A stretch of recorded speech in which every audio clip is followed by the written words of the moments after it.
ನಿಲ್ತಾನೆ ಇಲ್ಲ ದೋಸ್ತಿ ನಾಯಕರ ಕುಸ್ತಿ ಸಿಎಂ ಹೇಳಿಕೆಗೆ ಕಾಂಗ್ರೆಸ್ ನಾಯಕರ ಏಟು ದೋಸ್ತಿ ನಾಯಕರ ಮಾತಿಗೆ ಜೆಡಿಎಸ್ ತಿರುಗೇಟು ಕೆಲ ಕೈ ಶಾಸಕರು ಹದ್ದು ಮೀರಿ ನಡೆದುಕೊಳ್ತಾ ಇದ್ದಾರೆ ಇಲ್ಲಿ ಪ್ರಮುಖವಾಗಿ ನೋಡ್ತಾನೆ ಇದೀವಿ ನಿಲ್ತಾನೆ ಇಲ್ಲ ಕಾಂಗ್ರೆಸ್ ಮತ್ತು ಜೆಡಿಎಸ್ ನಾಯಕರ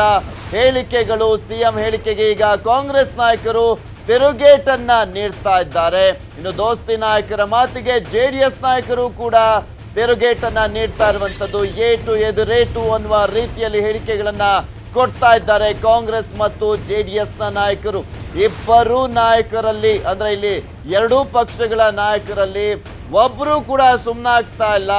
ದೋಸ್ತಿ ನಾಯಕರಿಗೆ ಏಟು ಎದುರೇಟು ಅನ್ನುವ ರೀತಿಯಲ್ಲಿ ಅವರು ಹೇಳಿಕೆಗಳನ್ನ ಕೊಡ್ತಾ ಇದ್ದಾರೆ ಕೆಲ ಕೈ ಶಾಸಕರು ಹದ್ದು ಮೀರಿ ನಡೆದುಕೊಳ್ತಾ ಇದ್ದಾರೆ ಮುಂದಾಗುವ ಅನಾಹುತಕ್ಕೆ ನಾವು ಜವಾಬ್ದಾರರಲ್ಲ ಅಂತ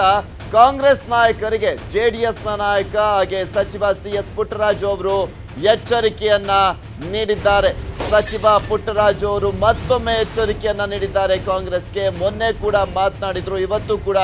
ಮಾತನಾಡ್ತಾ ಇದ್ದಾರೆ ಸಿಎಂ ನಿನ್ನೆ ರಾಜೀನಾಮೆ ನೀಡಲು ಸಿದ್ಧ ಅಂದಿದ್ದಾರೆ ಕಾಂಗ್ರೆಸ್ನವರು ಶಾಸಕರನ್ನ ಹದ್ದುಬಸ್ತಿನಲ್ಲಿಡಬೇಕು ಮಂಡ್ಯದಲ್ಲಿ ಸಚಿವ ಸಿಎಸ್ ಪುಟ್ಟರಾಜು ಅವರು ಈ ರೀತಿಯಾದಂತಹ ಹೇಳಿಕೆಯನ್ನ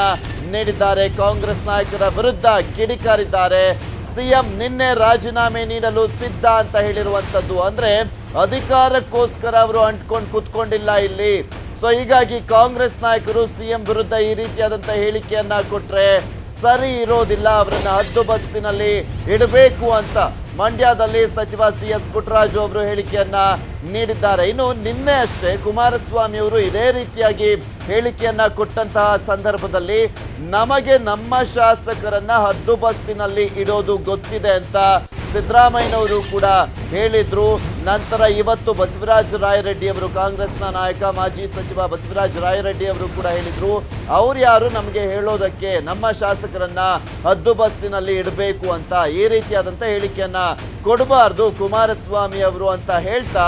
ರಾಜೀನಾಮೆ ಕೊಡ್ತೀನಿ ಅಂತ ಹೇಳೋದು ಸರಿಯಲ್ಲ ಅಂತ ಕೂಡ ಹೇಳಿಕೆಯನ್ನ ನೀಡಿದ್ರು ಇನ್ನ ಮಂಡ್ಯದಲ್ಲಿ ಸಚಿವ ಸಿಎಸ್ ಪುಟ್ಟರಾಜು ಅವರು ಈ ಒಂದು ಹೇಳಿಕೆಗಳಿಗೆ ತಿರುಗೇಟನ್ನ ನೀಡಿದ್ದಾರೆ ಕಾಂಗ್ರೆಸ್ನವರು ಶಾಸಕರನ್ನ ಹದ್ದುಬಸ್ತಿನಲ್ಲಿ ಇಡಬೇಕು ಇಲ್ಲ ಅಂದ್ರೆ ಪರಿಣಾಮ ನೆಟ್ಟಗಿರಲ್ಲ ಅನ್ನುವ ದಾಟಿಯಲ್ಲಿ ಅವರು ಹೇಳಿಕೆಯನ್ನ ನೀಡಿದ್ದಾರೆ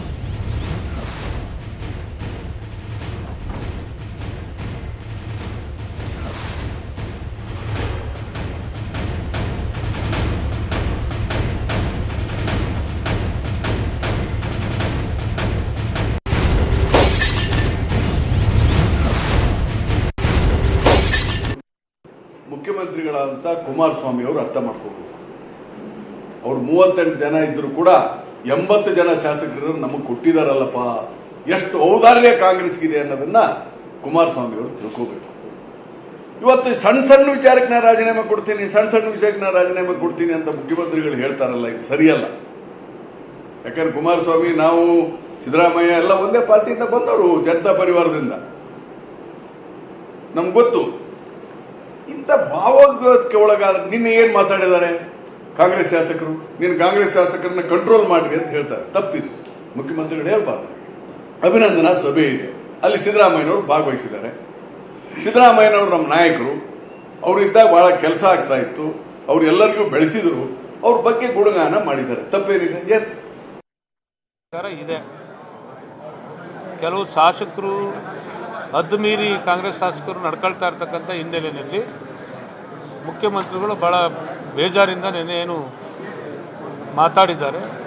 ಅದಕ್ಕೆ ನಾವೆಲ್ಲರೂ ಅವ್ರಿಗೆ ಸಪೋರ್ಟಾಗಿ ನಿಲ್ತಕ್ಕಂಥದ್ದು ನಮ್ಮ ಜವಾಬ್ದಾರಿ ಆ ಕಾರಣದಿಂದ ಕಾಂಗ್ರೆಸ್ ಪಕ್ಷದ ನಾಯಕರುಗಳು ಅವ್ರ ಪಕ್ಷದವ್ರನ್ನ ಹದ್ದುಬಸ್ತಿನಲ್ಲಿ ಇಟ್ಕೊಳ್ಳದೇ ಇದ್ದರೆ ಮುಂದೆ ಆಗ್ತಕ್ಕಂಥ ಅನಾಹುತಕ್ಕೆ ನಾವ್ಯಾರು ಜವಾಬ್ದಾರರಲ್ಲ ಅಂತಕ್ಕಂಥದ್ದು ಅಷ್ಟೇ ಹೇಳಿ ಬಯಸ್ತೀವಿ ಇವತ್ತು JDS ಕಾಂಗ್ರೆಸ್ ಸಮ್ಮಿಶ್ರ ಸರ್ಕಾರ ಇದೆ ಕೆಲವು ಶಾಸಕರು ಹದ್ದು ಮೀರಿ ಕಾಂಗ್ರೆಸ್ ಶಾಸಕರು ನಡ್ಕೊಳ್ತಾ ಇರ್ತಕ್ಕಂಥ ಹಿನ್ನೆಲೆಯಲ್ಲಿ ಮುಖ್ಯಮಂತ್ರಿಗಳು ಭಾಳ ಬೇಜಾರಿಂದ ನೆನೆ ಏನು ಮಾತಾಡಿದ್ದಾರೆ ಅದಕ್ಕೆ ನಾವೆಲ್ಲರೂ ಅವ್ರಿಗೆ ಸಪೋರ್ಟಾಗಿ ನಿಲ್ತಕ್ಕಂಥದ್ದು ನಮ್ಮ ಜವಾಬ್ದಾರಿ ಆ ಕಾರಣದಿಂದ ಕಾಂಗ್ರೆಸ್ ಪಕ್ಷದ ನಾಯಕರುಗಳು ಅವ್ರ ಪಕ್ಷದವ್ರನ್ನ ಹದ್ದುಬಸ್ತಿನಲ್ಲಿ ಇಟ್ಕೊಳ್ಳದೇ ಇದ್ದರೆ ಮುಂದೆ ಆಗ್ತಕ್ಕಂಥ ಅನಾಹುತಕ್ಕೆ ನಾವ್ಯಾರು ಜವಾಬ್ದಾರರಲ್ಲ ಅಂತಕ್ಕಂಥದ್ದು ಅಷ್ಟೇ ಹೇಳಿ ಬಯಸ್ತೀವಿ ಇನ್ನು ಬಿಜೆಪಿ ಜೊತೆ ಸಮ್ಮಿಶ್ರ ಸರ್ಕಾರ ಚೆನ್ನಾಗಿತ್ತು ಅಂತ ನಿನ್ನೆ ಸಚಿವ ಪುಟ್ಟರಾಜು ಅವರು ಹೇಳಿದ್ರು. ಅದಕ್ಕೆ ಇವತ್ತು ಸ್ಪಷ್ಟನೆಯನ್ನ ಕೊಟ್ಟಿದ್ದಾರೆ. ಬಿಜೆಪಿ ಜೊತೆಗೆ ಹೋಗುವ ಪ್ರಶ್ನೆಯೇ ಇಲ್ಲ ಅಂತ ಹೇಳಿದ್ದಾರೆ. ಹಿಂದೆ ಅವ್ರ ಜೊತೆ 20 ತಿಂಗಳುಗಳ ಕಾಲ ನಾವು ಸರ್ಕಾರ ನಡೆಸುವಂಥ ಸಂದರ್ಭದಲ್ಲಿ ಆ ರಾಜ್ಯ ಮೆಚ್ಚೋ ರೀತಿಯಲ್ಲಿ ಕೃಷ್ಣದೇವರಾಯನ ಕಾಲ ಮರುಕಳಿಸಿದೆ ಅನ್ನೋಷ್ಟು ಮಟ್ಟಿಗೆ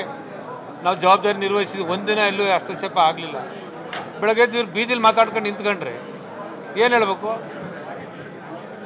ಈಗ ಇಲ್ಲೇನು ಒಂಥರ ದಸ್ಕತ್ ಹಾಕೋ ಮುಖ್ಯಮಂತ್ರಿಗಳಾಗಿ ಕೆಲಸ ಮಾಡ್ತಾ ಇದ್ದಾರೆ. ಇಂದಿನ ಮುಖ್ಯಮಂತ್ರಿಗಳಾಗಿದ್ದಂಥ ಸಿದ್ದರಾಮಯ್ಯವರು ಮಂಡಿಸಿದಂಥ ಬಡ್ಜೆಟ್ನಲ್ಲಿ ಇರ್ತಕ್ಕಂಥ ಕಾರ್ಯಕ್ರಮಗಳನ್ನು ಅನುಷ್ಠಾನ ಮಾಡ್ತಕ್ಕಂಥ ಜವಾಬ್ದಾರಿ ಹೊತ್ತು ಕೆಲಸ ಮಾಡ್ತಾ ಇದ್ದಾರೆ. ಹಿಂದೆ ಅವ್ರ ಜೊತೆ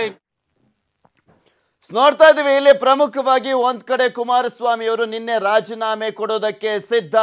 ಕಾಂಗ್ರೆಸ್ ಶಾಸಕರನ್ನ ಹದ್ದುಬಸ್ತಿನಲ್ಲಿಡಬೇಕು ಅಂತ ಹೇಳಿಕೆಯನ್ನ ಕೊಡ್ತಿದ್ದ ಹಾಗೆ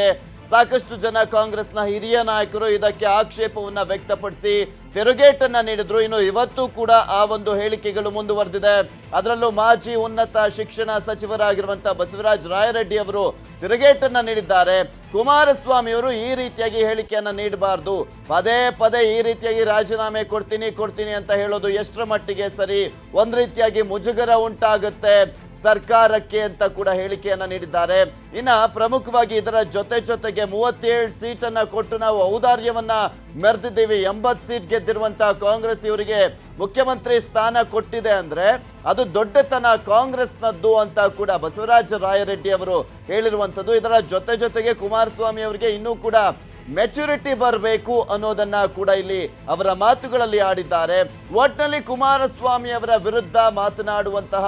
ಹೇಳಿಕೆಗಳು ಇನ್ನೂ ಕೂಡ ಮುಂದುವರೆದಿದೆ ಕಾಂಗ್ರೆಸ್ ನಾಯಕರಲ್ಲಿ. ಮತ್ತು ಒಂದ್ ಕಡೆ ಇದಕ್ಕೆ ತದ್ವಿರುದ್ಧವಾಗಿ ಮತ್ತೊಂದ್ ಕಡೆ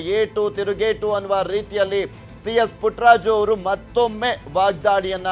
ನಡೆಸಿದ್ದಾರೆ ಕಾಂಗ್ರೆಸ್ ಪಕ್ಷದ ವಿರುದ್ಧ. ಅಂದ್ರೆ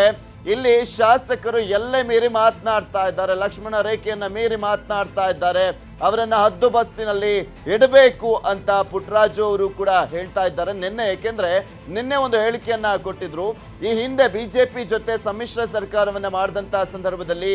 ಎಲ್ಲವೂ ಕೂಡ ಚೆನ್ನಾಗಿತ್ತು, ಬಿಜೆಪಿ ನಮ್ಮನ್ನ ಚೆನ್ನಾಗಿ ನಡ್ಸ್ಕೊಂಡಿದ್ರು ಅನ್ನುವ ರೀತಿಯಲ್ಲಿ ಹೇಳಿಕೆಯನ್ನ ನೀಡಿದ್ರು, ಯಾವುದೇ ರೀತಿಯಾದಂತಹ ತೊಂದರೆ ಇರಲಿಲ್ಲ ಅಂತ. ಆದ್ರೆ ಈ ಕಾಂಗ್ರೆಸ್ ನಾಯಕರು ಪದೇ